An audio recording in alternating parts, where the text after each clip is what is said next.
உங்களுடைய மந்த் என்ன வேணா இருக்கலாம், உங்களுடைய இயர் என்ன வேணா இருக்கலாம். நம்ம வந்து டேட்ட மட்டும் தான் எடுக்க போறோம். ஸோ இந்த டேட்ல 1 அப்படின்ற நம்பர் வந்து இருக்கு. பாடி வந்து ஈஸியா வந்து ஹீட் ஆயிரும். ரொம்ப மண்டை சூடாகுதுங்க அப்படின்ற மாரி இருக்கு. ரொம்ப டென்ஷன் ஆகக்கூடிய விஷயம். இது எல்லாத்தையுமே வந்து இவங்க ஃபேஸ் பண்ணுவாங்க. இவங்க கிட்ட உள்ள இன்னொரு ஒரு முக்கியமான ஒரு குவாலிட்டி என்ன தெரியுமா?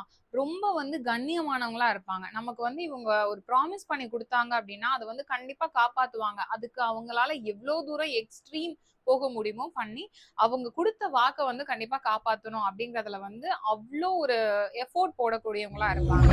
நெறைய பேரு இப்ப கவர்ன்மெண்ட் ஸ்கீம்ல ஒரு வீடு வாங்குறதுன்னு வச்சுக்கோங்களேன். அதுக்கு நெறைய பேரு ஃபார்ம் ஃபில் பண்ணி போடுவோம். அதுல பார்த்தா இவங்களுக்கு வந்து கொஞ்சம் ஈஸியா கிளிக் ஆயிடும். அந்த மாதிரி அரசு மூலம் கிடைக்கக்கூடிய ஒரு அனுகூலம் அப்படிங்கிறதும் இவங்களுக்கு கொஞ்சம் ஈஸியா கிடைக்கும். அதே நேரத்துல இன்னும் சில இடத்துல நம்ம வந்து கேள்விப்பட்டிருப்போம்.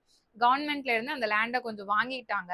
ஒரு பாலம் கட்டணுன்றதுக்காக, இல்ல ஏதோ ஒரு ரோடு போடணுன்றதுக்காக. சோ கவர்ன்மெண்ட்ல இருந்து இந்த இடத்த திரும்ப எடுத்துக்கிறோம் அப்படின்ற மாரிலாம் சொல்லுவாங்க. இதுவும் இந்த 1ஆம் நம்பர் கனெக்ஷன் வந்து யாருக்காவது இருக்கு அப்படின்னா அவங்களுக்கு நடக்கும்.